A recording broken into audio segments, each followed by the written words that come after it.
vamos falar das bases científicas e filosóficas das constelações familiares. Fazer uma prévia hoje, um resumo hoje. Bom, o Freud, o Jung e o Bert Hellinger, o que esses três grandes homens têm em comum? O estudo do inconsciente. Ah, uma coisa que eu quero pedir, se por gentileza alguém tiver com o microfone aberto, fechar as outras abas aí do celular, do computador, né? A nossa casa, a nossa vida não para enquanto a gente está aqui, só para a gente ter um momento conosco. Tá bom? Então vamos lá. O Freud, ele estudou o inconsciente pessoal, o inconsciente individual. Bom, o Jung, ele estudou o inconsciente familiar. Eu prefiro usar o termo coletivo. Por que o termo coletivo? Porque existem pessoas que fazem parte da nossa família, mas não têm laços de sangue. São laços, são vínculos, por exemplo, um relacionamento. Não tem lá, relacionamento afetivo. Não tem laço de sangue, mas tem lá um vínculo, faz parte daquele inconsciente. Então eu uso o termo coletivo. Então, por exemplo, os escravos daquela família, o soldado inimigo da guerra que sei lá, o bisavô participou, faz parte do inconsciente da família.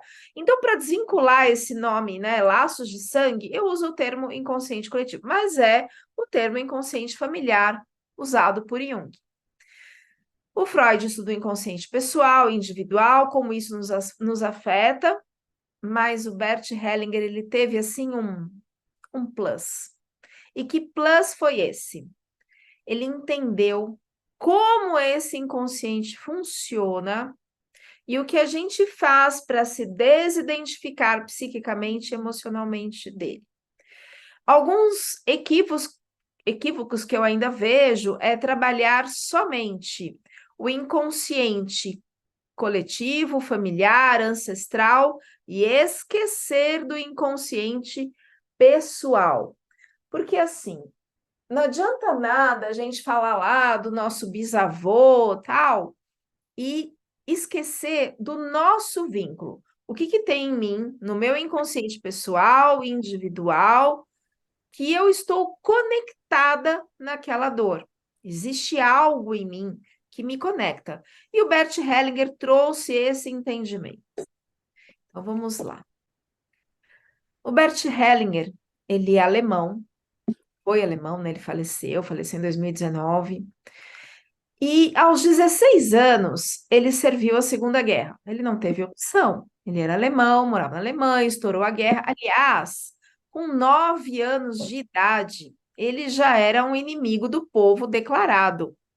Como assim? Ele discordou de uma professora. Ela falou alguma coisa de um filósofo, e ele falou assim: não, mas esse, acho que era Hegel o nome do filósofo. Não, Hegel não pode ter dito isso. Eu não lembro o que é, na biografia dele, qual foi a discussão ali, mas ele falou: ele não pode ter dito isso, porque ele já faleceu faz mais de 100 anos.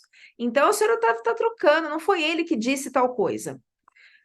Não é que a professora mandou o Bert Hellinger para a diretoria da escola através da polícia nazista, os policiais nazistas já estavam na escola. Isso ele tinha 9 anos e escreveram no boletim dele: inimigo do povo. Isso era um atestado de óbito sem data marcada, né? Inimigo do povo numa Alemanha que a polícia nazista já estava nas escolas, nas repartições públicas, enfim, nos lugares, né? Amedrontando, ameaçando todo mundo, enfim. Com 16 anos, estoura a Segunda Guerra e ele, não tendo opção, serviu a Segunda Guerra. Aí as pessoas falam assim: ai, Bert Hellinger era nazista. Gente, se estourar uma guerra aqui no Brasil, os homens, por lei, até 45 anos são obrigados a servir a guerra. A não ser que você tenha uma dispensa militar. Não significa que você é a favor daquela guerra. Significa que você foi forçado, por leis, enfim, a lutar naquela guerra, né? Enfim. Depois que acabou a guerra, o Bert Hellinger, ele, talvez por vir a família pulverizada pela guerra, enfim, ele se ordenou padre e foi num trabalho missionário na África do Sul. Então ele saiu de uma guerra mundial e foi para uma guerra civil, lá onde estava vivendo o apartheid. E lá ele entrou em contato com a cultura iorubá, e foi lá nessa cultura que ele conheceu a constelação familiar. Claro que não tinha esse nome, era a filosofia de Ifá. A gente vai falar um pouquinho sobre isso, né? Depois ele voltou para a Alemanha, ficou encantadíssimo com a cultura de Ifá, com a cultura iorubá, lá que ele entendeu mais ou menos como funcionava que ele deu o nome, nem na verdade ele nem deu esse nome de constelação, foi um erro de tradução e assim ficou e já tá e pegou esse nome, vamos usar esse nome, constelação. A Virginia Satir trabalhava com a estruturação familiar na Universidade de Munique, ele entra em contato com os trabalhos da Virginia Satir, então ele junto o que ele viu na África, o trabalho da Virginia, entrou em contato com Gestalt, terapia primal, com os trabalhos de Peter Levine, da neurociência de trauma, no Colorado, nos Estados Unidos, com o Milton Erickson, o pai da hipnose ericksoniana, ele juntou tudo isso e desenvolveu a constelação. Vamos falar um pouquinho agora de Ifá. Ifá, essa cultura que vem lá essa filosofia que vem da cultura iorubá, é patrimônio oral e imaterial da humanidade declarado pela Unesco. Então, a cultura de Ifá é patrimônio das Nações Unidas, da Unesco. A Unesco, a Organização das Nações Unidas para Educação, Ciência e Cultura, em 2005, conhece o culto de Orumilá e Ifá e Sociedade dos Balaos, que são os pais dos segredos, como patrimônio oral e imaterial da humanidade. Portanto, é uma cultura que aí surgiu, pelo que eu ouvi, estudei, surgiu no Egito, de 6 a 10 mil anos antes de Cristo, ou melhor, de 10 mil anos a 6 mil anos antes de Cristo, lá no Egito, e ela vem sendo propagada oralmente. E todo mundo pode ter acesso? Não, somente os sacerdotes, que na cultura de Ifá é chamada de Babalaô. E o Bert Hellinger, lá na tribo, viu algumas coisas. Ele teve acesso a tudo? Acredito que não, né? Porque isso é restrito aos sacerdotes. Vamos entender um pouquinho. Ifá, o corpo literário de Ifá, ou seja, os mitos de Ifá, o corpo literário de Ifá possui 256 odus. Então, vamos lá entender, assim, entender o que eu consegui entender de forma aqui, ó, porque isso é algo muito profundo e que as pessoas não têm acesso, somente os sacerdotes. Mas vamos lá. O corpo literário, ou seja, os versículos, os mitos, dividem em 256 odus. Se a gente for fazer uma tradução de odu, grosseiramente, significa destino ancestral. Então, existem 256 odus que Ifá trabalha. Muito bem, se a gente tira o nosso sangue e faz uma análise de DNA no laboratório, a gente encontra DNA de até 7 gerações. Então, tem lá pai, mãe, avô, avó, bisavô, bisavó, até 7 gerações para trás. Dessas 7 gerações, nós encontramos 256 ancestrais. Olha a coincidência. Bem, aí, no outro dia, eu estava ouvindo um vídeo de um professor de filosofia da Universidade Federal do Rio de Janeiro, Renato Nogueira, esse professor, e ele estava falando da filosofia de Ifá. Ele é professor de filosofia da Federal do Rio de Janeiro. E ele falava assim: na cultura de Ifá, as pessoas estão conectadas aos odus, aos destinos ancestrais. E uma coisa interessantíssima que ele falou, que me fez, assim, entender a constelação, foi o seguinte. Então, vamos supor que tenha lá um destino ancestral. Vou usar esse lápis aqui como referência. Tem um destino ancestral. Aí tem uma pessoa, dos 256, tem um destino aqui, vamos supor, o destino ligado sei lá, acidente, a morrer prematuramente, um destino ancestral ali, alguém que morreu numa guerra, né? De um ancestral. E aí existem possibilidades de conexão a esse destino. Essas possibilidades variam de 800 a 1.000 possibilidades, ou seja, existem de 800 a 1.000 contos, mitos ligados a cada um dos Odus. Olha isso. E ele falava assim: se a pessoa no aqui e agora ela é mais fogo ou água ou ar ou terra, ou seja, se ela é mais mental, se ela é mais pé no chão, se ela é mais explosiva, se ela é mais emotiva, enfim, ela se conecta de uma forma diferente a esse destino. É por isso que não existem destinos iguais, mesmo para as pessoas da mesma família. Cada um, que aí entra lá o Freud, tem um inconsciente pessoal, individual, um jeito próprio de ser, que se conectam a esses destinos ancestrais de formas diferentes. Olha o que fala a filosofia Yorubá. Isso aqui, ó, essa foto estava ruim, eu não consegui encontrar uma foto melhor.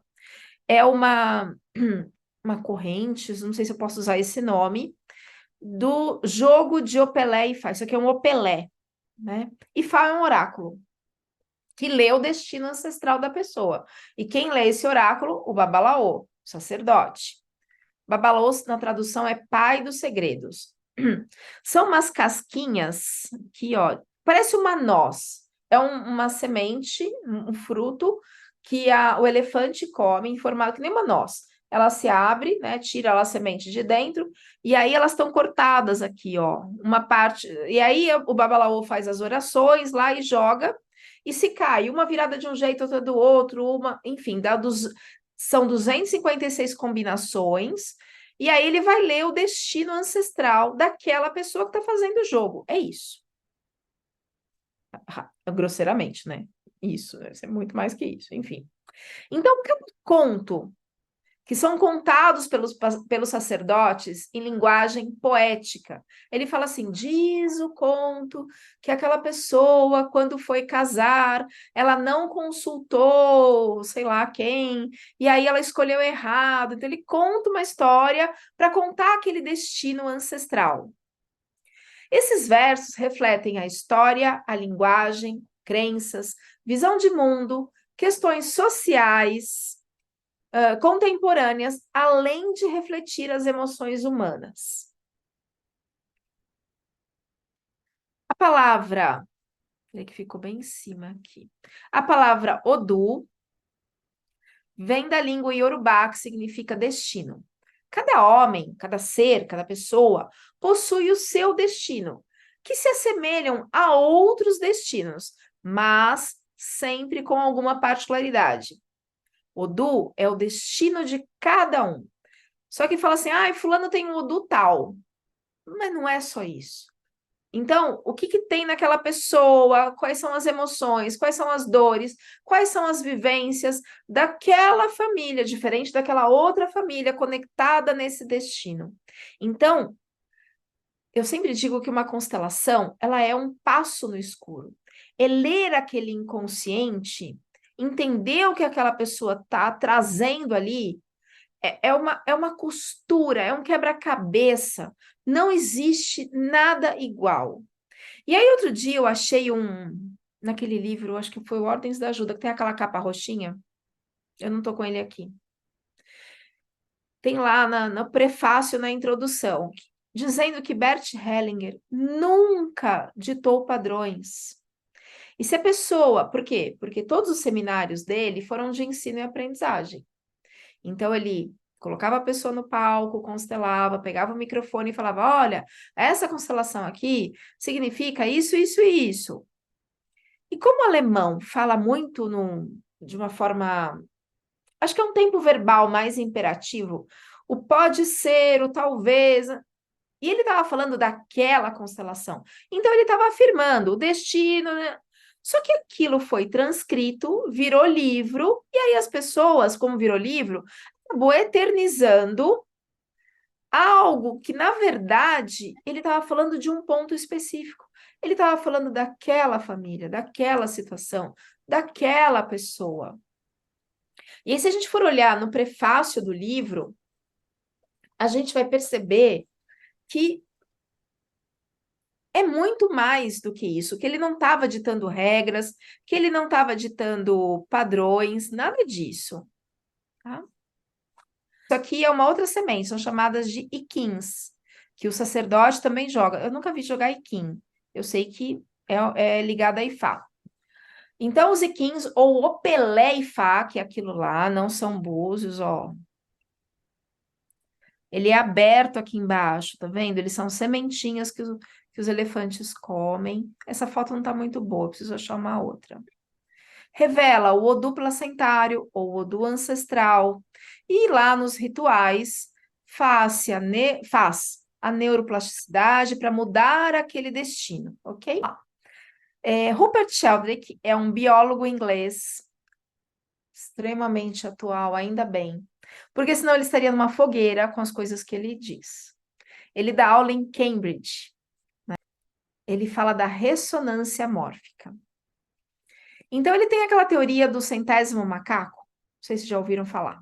Macaco não nada. A não ser, assim, que tem uma fêmea no cio e que esse macho esteja desesperado, que não exista outras fêmeas na ilha onde ele está, porque macaco dificilmente nada. Então, numa ilha, nasce um macaquinho ali, que ele observa um fruto, e aí ele resolve bater aquele fruto na pedra, e o fruto abriu, e ele experimentou, falou, nossa, é gostoso, e começa a comer. E aí ele percebe que aquilo é gostoso, começa a bater os frutos, quebrar aquela casca e comer. Outros macacos, na outra ilha, nascem já pegando o fruto e quebrando e comendo. Assim como as nossas crianças hoje já nascem sabendo mexer no computador, no celular, e para a gente aqui, os nossos, o cabelinho branco aqui, é mais difícil, né? Eu peno um pouquinho aqui na leitura. Bom, na leitura, na tecnologia. É o chamado centésimo macaco. Quando 100 macacos, claro que isso é um número hipotético, é um número abstrato, 100 macacos quebram o fruto e experimentam aquele fruto gostoso, quebram a casca, experimentam aquele fruto gostoso, essa informação vai para o campo, e aí, no campo morfogenético, e aí macacos da outra ilha começam a quebrar o fruto também. Assim como padrão de comportamento de revoada de aves, padrão de crescimento de cristais, crescimento de plantas, o padrão de crescimento. Tem uma experiência muito legal que ele fez, o Rupert Sheldrake, por exemplo, da palavra cruzada. Então, pega-se a mesma palavra cruzada, vende na banca de jornal na segunda-feira por um número aleatório de pessoas lá, determinam, sei lá, 100 pessoas, um número estatístico. Pessoas aleatórias, 100 pessoas. E pedem para essas pessoas marcarem o tempo que elas demoram para responder. A mesma palavra cruzada vendida na terça-feira, 100 pessoas, outras 100 pessoas, um número estatístico, e pede, eu não sei se 100 é um número estatístico, eu estou dando esse número, e pedem para também marcar o tempo. E aí percebe-se que as pessoas da terça-feira responderam mais rapidamente a palavra cruzada do que as pessoas da segunda. Ah, quer dizer então que as pessoas que compram a palavra cruzada na terça, elas são mais inteligentes que as pessoas que compram na segunda? Não é isso. A resposta, as pessoas ficaram um tempo ali pensando, matutando. As respostas que eu digo que foi para a nuvem, né? Pensaram, para onde vão meus pensamentos, meus sentimentos? Foi para esse campo morfogenético. E as pessoas que compraram a palavra cruzada depois acessaram essas informações do campo.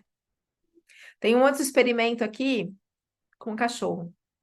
Coloca uma filmadora na casa e pede para a pessoa, fala assim, a hora que você voltar para casa, e deixa lá a câmera observando o comportamento do cachorro. Fala para a pessoa, a hora que você pensar em voltar para casa, anota o horário. É o horário em que a pessoa, que o cachorro, muda o comportamento, vai para a porta e fica esperando o dono. Portanto, aquele pensamento do dono, vou voltar para casa. O cachorro captou e foi para a porta. Campo morfogenético. Eu tenho uma ex-aluna que ela conta assim que o marido trabalha, é dono de bar, e volta de madrugada para casa e ela fica esperando ele. E sempre, num determinado horário, a cachorra vai para a porta. Ela achava que a cachorra meio que percebia se era X horas, né? Sei lá, 3 da manhã, enfim, e que não tinha essa percepção do campo morfogenético. Mas teve um dia que a cachorra foi para a porta, e aí depois ela se distraiu, voltou a brincar e depois foi para a porta de novo. E aí ela perguntou para o marido: que horas você pensou em. Que hora você fechou o bar? Que hora você pensou em voltar para casa? Como que foi? Ah, tal hora. Só que eu esqueci, sei lá o quê, eu voltei para buscar. A cachorra mudou o comportamento. Ela foi 2 vezes para a porta. Porque 2 vezes ele pensou em voltar para casa. E ela captou essa informação. Tem outras pesquisas aqui, depois a gente fala mais. Ele tem vários livros, né? A Presença do Passado, A Ressonância Mórfica, A Nova Ciência da Vida. Tem alguns traduzidos para o português. Ele tem diversos artigos publicados sobre isso. E aqui estou eu, Cecília Valentim, minha professora de canto e danças sagradas, né? E essa é Jill Percy, a esposa de Rupert Sheldrake. O que aí a Cecília Valentim tem em comum com a Jill? Ela trabalha, a Jill Percy, com cantos sagrados. Eu não gosto muito desse termo, mas é o nome que é dado, que são frequências acima de 500 Hz. O que é isso? Se a pessoa está numa vibração sonora, né? Por exemplo, aquele canto. Vou fazer um pouquinho. Minha boca está seca, mas vamos lá. Meus gatos assustaram. Isso vibra acima de 500 Hz. Essa vibração acima de 500 Hz, se várias pessoas estão fazendo esse som, as pessoas começam a ouvir sinos e não tem ninguém tocando sino. É por isso que é chamado cantos celestiais. Não é celestial. Produz-se uma nota musical a partir da vibração das outras ondas sonoras. Bom, a Jill Percy foi orientadora da Cecília Valentim, que foi minha professora de cantos e danças sagradas, né? Que trabalha na psicologia, com a arte-terapia, com a sensibilização, com as emoções a partir dos cantos e das danças sagradas. Enfim, cantos e danças. É uma área da psicologia. E ela fez o pós-doc dela com a Jill Percy, que é a esposa do Rupert Sheldrake. E ela conta que ela estava lá na Inglaterra, na casa deles, naquele momento de tomar um café, um chá da tarde, né? E aí o Rupert andando no jardim, porque o Rupert gosta muito de plantas, né? Tem aí como biólogo que ele é, também sou bióloga de formação. Tem lá a paixão pela botânica, assim como a minha paixão também é botânica. É paixão mesmo, né? E ele lá no jardim começa a falar do campo morfogenético. Só que ele não usa o termo ressonância mórfica. Isso ele usa na universidade, em Cambridge. Lá no jardim da casa dele, ele usa o termo telepatia. Ainda bem que ele é atual, senão ele estaria numa fogueira. Então o cachorro percebeu, né, o dono voltando para casa, ele captou esse pensamento, foi para a porta, por exemplo. Aqui é um outro biólogo, Bruce Lipton, e ele estuda a epigenética. E ele diz que a expressão dos genes pode ser influenciada por fatores ambientais. Vamos entender um pouco isso, claro que eu vou explicar isso de uma outra forma mais para frente, mas olha só. Olha só, o DNA, aquelas fitinhas, quando elas vão transcrever uma proteína, transcrever o RNA para traduzir em uma proteína, se desenrolam a partir de umas proteínas chamadas estonas, e quando ele está desenrolado, que isso acontece muitas vezes dentro da célula, dentro do DNA, para a produção de proteínas, pode haver a inserção de uma molécula ali. Molécula não, de um fragmento. E isso vem a partir do que a gente vive. Na minha época, chamava lá de DNA lixo, que ninguém sabia para que servia aquele pedaço do DNA. Hoje compreende-se que são ali as inserções e deleções do DNA. Então, olha só, olha o estudo. Depressão, alcoolismo, esquizofrenia são um fator psicológico. Vividos com guerra, fome, preconceito, catástrofes naturais, vão provocar inserções e deleções aqui na fita de DNA. Esse fenômeno é conhecido como epigenética, e isso tudo junto pode ser a causalidade do suicídio, por exemplo. Olha a importância do terapeuta quando ele trabalha isso daqui e da constelação, quando desidentifica psiquicamente e emocionalmente as pessoas disso. Vai mudar a expressão do gene.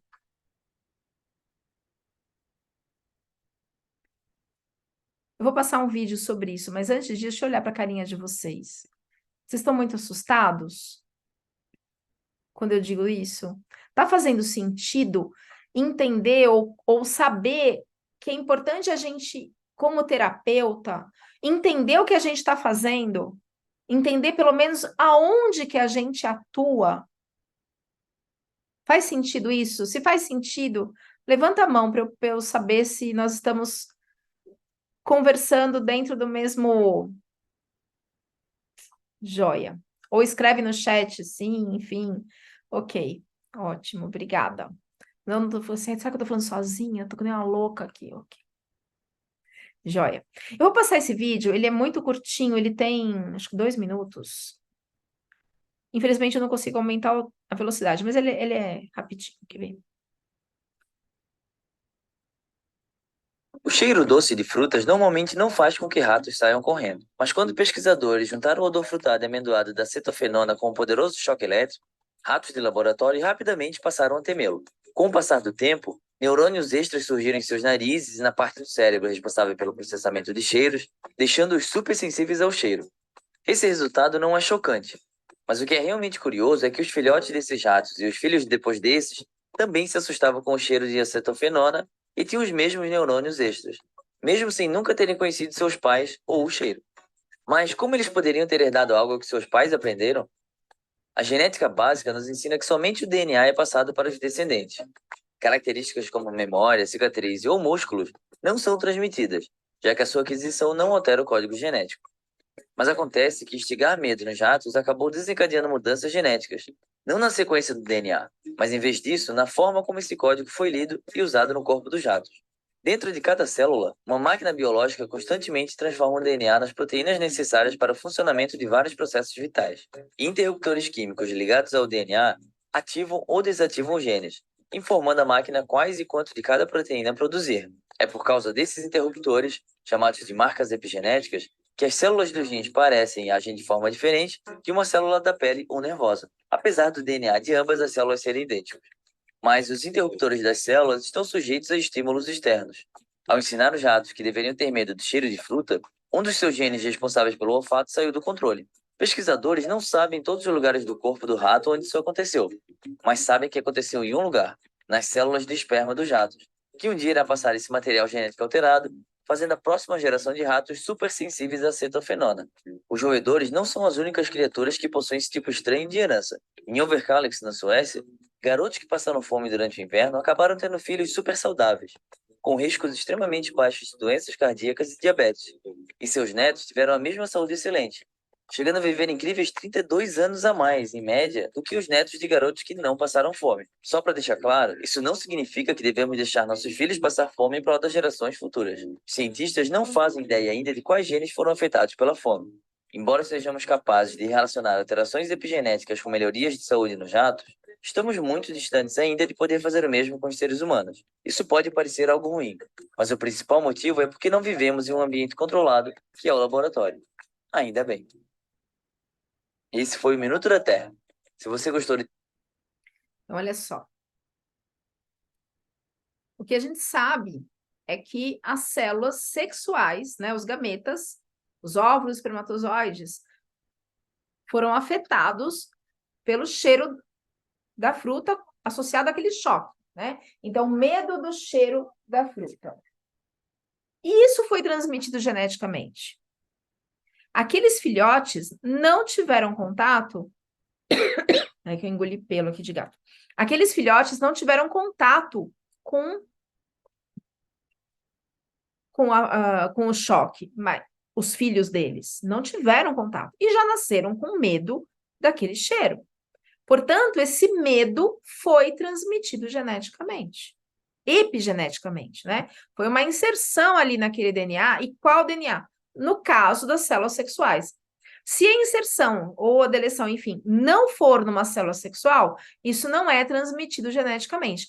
Mas pode alterar a pessoa. Se altera um mecanismo lá importante dos, por exemplo, os pré-oncogenes, que são os genes que, se disparados, vão disparar um câncer, por exemplo, não necessariamente isso pode ser transmitido, mas pode afetar. Então, por exemplo, eu tive um gatinho que faleceu essa semana e a medula dele parou de funcionar. Então, assim, nossa, é câncer, é câncer. Não era. O que que foi ali? Ele tinha uma tendência genética, né? Para aquela questão ali, ó, eritro, não lembro o nome da doença, enfim, e que isso só é afetado por uma infestação de micro, não sei o que lá, que vem de pulga, ele nunca teve nenhuma infestação de pulga, e ou de pirona. Ele nunca tomou nem de pirona e nem teve infestação de pulga. Ele nasceu em casa, aquele ambiente super controlado, né? É um outro fator que ainda a gente não sabe, e que a medicina, a ciência não sabe, que provocou aqueles genes ativar, a medula dele parou de funcionar. Vai saber se foi alguma emoção. Pode ser também. Pode ser também. Enfim. Vamos para física agora. Vamos para física. Bom, buracos de Einstein-Rosen, mais conhecidos como buracos de minhoca. Então, olha só. O tempo-espaço, ele é curvo. Deixa eu pegar um papel aqui. Dá licença, Zoe. Licença, meu amor. Licença. Então, ó. Tempo-espaço, curvo. Certo? Ele não é plano. Ele é curvo. Então, aqui tá lá, 1700 não sei quanto, 1790, 1800, 1890, 1900, 1990, 2000, 2023, sei lá. E aí, numa constelação, de repente, vem uma imagem, uma informação. Você acessa. Como que você acessa isso? Uma das hipóteses, uma das explicações é através dos buracos de minhoca.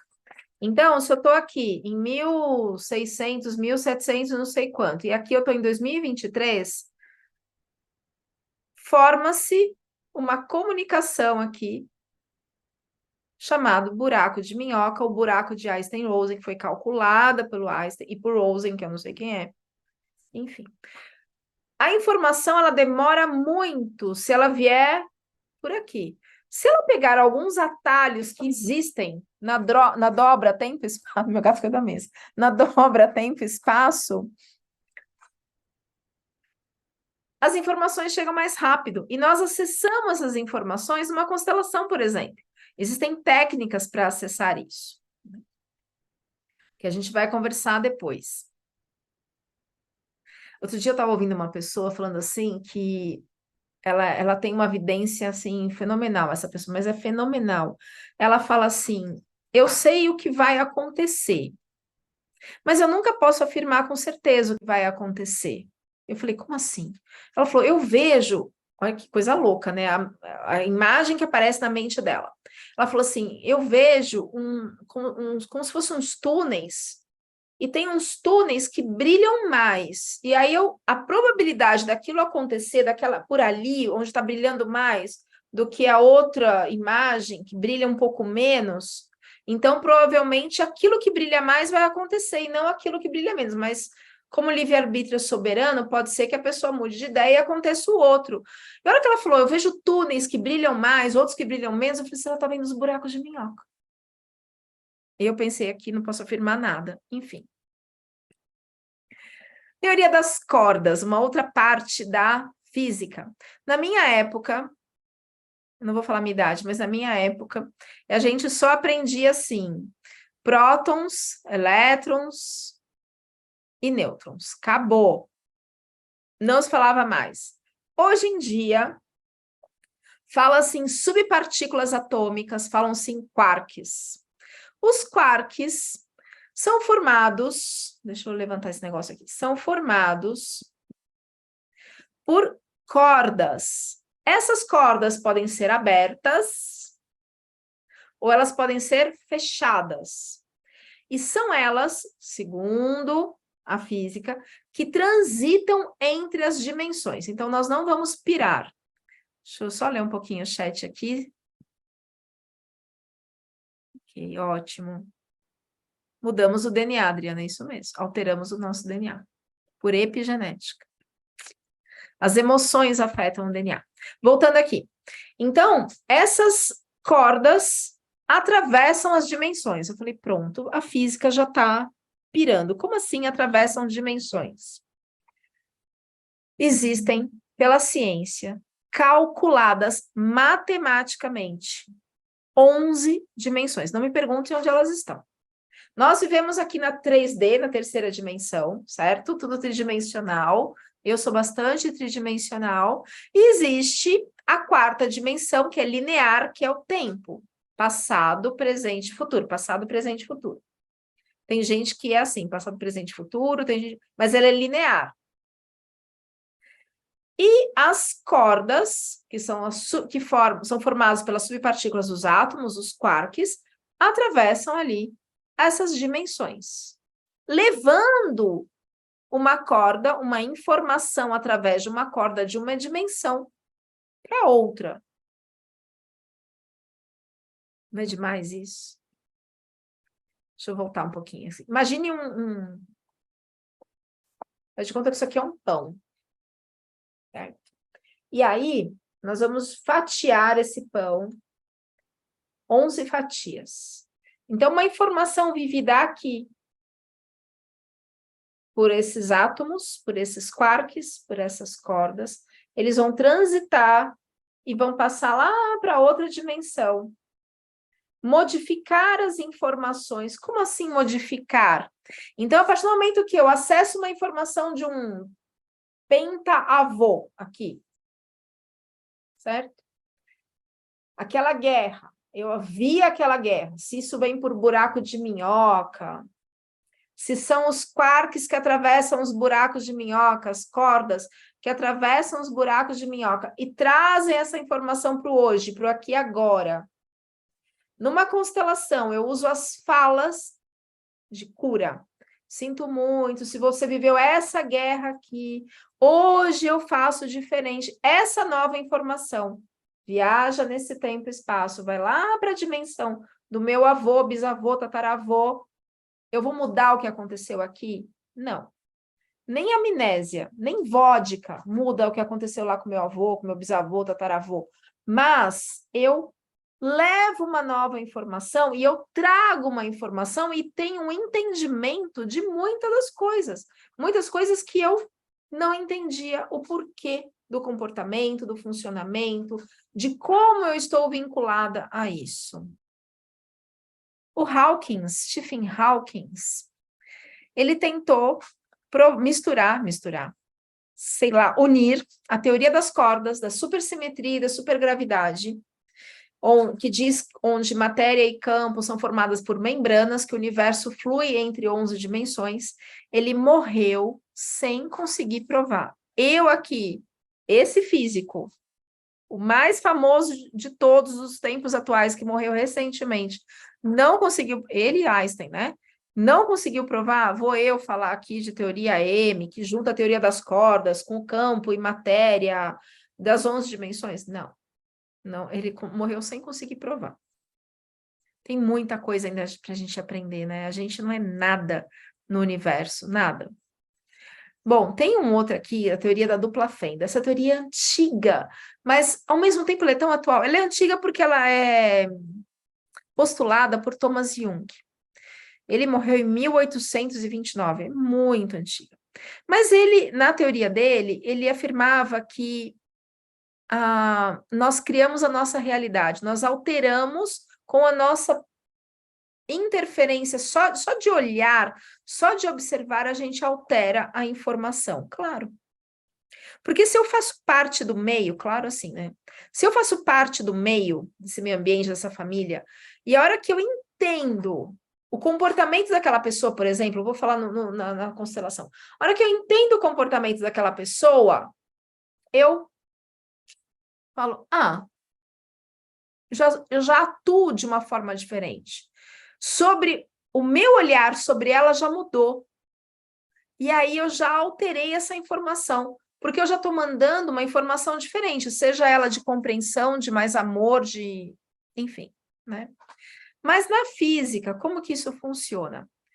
Deixa eu pegar aqui. Ele tem um aparelho aqui que disparam aqui os elétrons, eles passam por duas fendas e eles no anteparo aqui e formam impressionam ali aquele anteparo com um padrão assim, ok? Aí depois eles pegam aquele anteparo e observam, falam, nossa, formou aqui, esses elétrons interagiram um com o outro, formaram ondas e formaram essas impressões no anteparo. Aí eles falam assim, vamos ver como é que isso acontece? Colocaram uma câmera observando aqui. Só de colocar o observador, uma câmera, mesmo que não tivesse ninguém olhando ali, essa pessoa ia olhar depois, não olhando ao vivo, né? Mudava a impressão aqui no anteparo. Portanto, o observador interagia e interferia na impressão que esses elétrons causavam no anteparo. É a teoria da dupla fenda, que o observador altera a matéria. Eu não sou física. Apesar de ter feito aí 2 anos de engenharia, larguei para biologia. Então, não sei responder. Vamos lá. Aqui eu não vou passar esse vídeo, é longo. Bom, aqui estão meus professores de neurociência, Peter Levine, Stephen Porges, Sue Carter. Eles trabalharam, o Peter trabalhou com Bert Hellinger. E por que eu trago aqui os meus professores de neurociência de trauma? Por isso daqui. Teve uma constelação que eu estava fazendo, constelação não, desculpa, um atendimento de neurociência que eu estava fazendo para uma pessoa que tinha aquela síndrome da perna inquieta, aquela perna que não para de mexer, não parava de mexer. Ela falou, olha, eu quero trabalhar isso, o que vai fazer a neurociência? Ela vai ajudar a reabsorver os resíduos de hormônios e neurotransmissores de trauma e estresse, e aí vai cessar o estímulo e a perna provavelmente para o movimento. Provavelmente não, para o movimento. E eu lá ajudando o corpo dela a reabsorver aqueles resíduos de trauma e estresse, que podia ser um assalto que ela tentou fugir, não conseguiu, enfim, diversas questões ali, um trauma intrauterino, seja lá o que for. Esses aqui, meus professores, médicos, psiquiatras, né? Então, o que eles falam do aqui e agora, né? Então, é um trauma intrauterino até o hoje. Eles jamais falam de antepassados, nada disso. E aquela moça estava com a perna balançando e não parava há mais de 10 minutos. E a gente sabe que se ficar muito tempo pode retraumatizar. Pode haver um excesso ali de produção de cortisol, adrenalina, na ativação desse gatilho, do gatilho emocional que causou aquilo, mesmo que ele não tenha vindo para a consciência, e retraumatiza. E eu falei, pensei assim, eu vou interromper porque eu não tô conseguindo, não tô dando conta, não sei o que está acontecendo, ela não para, não está parando, e aí retraumatiza, pensei, vou interromper, vou mandar um e-mail para meus professores, vou pedir uma supervisão, porque eu não sei, não estou dando conta aqui, não sei o que está acontecendo. Na hora que eu pensei isso, eu vou interromper, veio a imagem de um cavaleiro medieval, não exatamente esse aqui eu peguei na internet, enfim, essa imagem, provavelmente é de um filme, e um cavaleiro medieval que ele, na imagem que veio para mim, né, ele com armadura, tinha uma árvore, ele se escondia atrás da árvore, olhava e saía correndo. Parava atrás de outra árvore, e era a árvore de Peter Pan. Peter Pan sou eu que falo. Aquelas a floresta toda igualzinha, a floresta de coníferas. Eu sabia que eu estava na Europa, né? E pela armadura, enfim. Se escondia atrás de outra árvore e continuava correndo. Eu pensei assim, ela não quer constelação. Ela falou que ela não queria constelação, que ela queria tratar só com neurociência. Eu falei, bom, não vou entrar nessa guerra, não vou trabalhar essa guerra, não vou constelar essa guerra. Mas eu falei assim para ela, fala para o seu corpo que aqui é mais seguro, que não precisa fugir mais. A hora que eu falei isso, ela fez assim, e a perna dela parou de tremer. Bom, eu nem contei isso para meus professores, né? Porque imagina, trauma intrauterino. Então, mas aí a gente vê que ela estava ou identificada como ancestral, ou que era uma personalidade dela, que estava trazendo para o físico, para o somatizando no aqui e agora, ou através da epigenética, marcou aquele susto, aquele medo, e estava agora, no aqui e agora, na perna dela, agora. Então, não vinha assalto, não vinha acidente, não vinha nada de memória cognitiva ligado aos movimentos das pernas. E eu falei, você vou interromper, não tá, não sei o que eu tô fazendo, não é possível. E quando vem a imagem do cavaleiro medieval, e eu falei, fala para o seu corpo que aqui é mais seguro e não precisa fugir, e o movimento da perna parou, a gente começa a entender como essas informações, ou entender não, né? A criar mais hipóteses de como essas informações e alterações de comportamento chegam no aqui e agora. Portanto, era um medo que estava lá escondido entre aspas, no corpo dela, um medo talvez de um ancestral, de uma personalidade, e que somatizava naquela perna que não parava de balançar. Né? Muito bem. Aqui, os meus bons velhinhos, Bert Hellinger e Peter Levine, trabalhando juntos, trabalharam juntos, né? Quando não consegue, talvez, entender o que está acontecendo, compreender a constelação. Por exemplo, quando eu estava fazendo uma sessão de neurociência, e aí não parava, e eu falei, bom, eu vou interromper, mas quando veio a imagem de um cavaleiro medieval, eu entendi, ou por epigenética, ou por teoria das cordas, ou por buraco de minhoca, que aquela informação vinha e estava afetando aqui agora, e eu soube o que fazer. Por quê? Porque eu tive uma compreensão do todo, seja pela biologia, pela física, isso vem, né? Bom, então, para as 3 primeiras pessoas escreverem no chat, eu vou liberar agora, assim que acabar aqui, um capítulo do meu livro que fala sobre esse campo da biologia, da física. Então, a Ingrid já foi, né? Silvane. Ó, vou fazer o seguinte. Eu falei no chat, mas eu vou pedir, eu já anotei aqui, Silvane, Ingrid e Marli. Vou escrever aqui o meu WhatsApp. Todo mundo tem, porque todo mundo pegou no canal, né? O link. Eu vou escrever meu WhatsApp. Para vocês mandarem no WhatsApp, escreve livro, que eu já vou saber. Por quê? Porque na hora que a gente parar a gravação aqui, o chat não fica gravado. E aí eu não sei quem que pediu o livro. Né? Eu não tenho como entrar em contato com a pessoa. Então, manda para mim no WhatsApp escrito livro, que eu vou saber. E aí eu mando para vocês. Silvanie, né? Ingrid e Marli. Ótimo. Bem-vindas. Bom.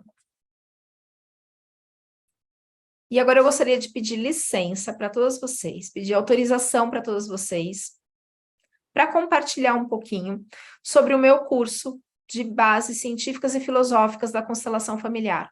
Vocês me autorizam a falar um pouco do curso? Sim? Sim ou não?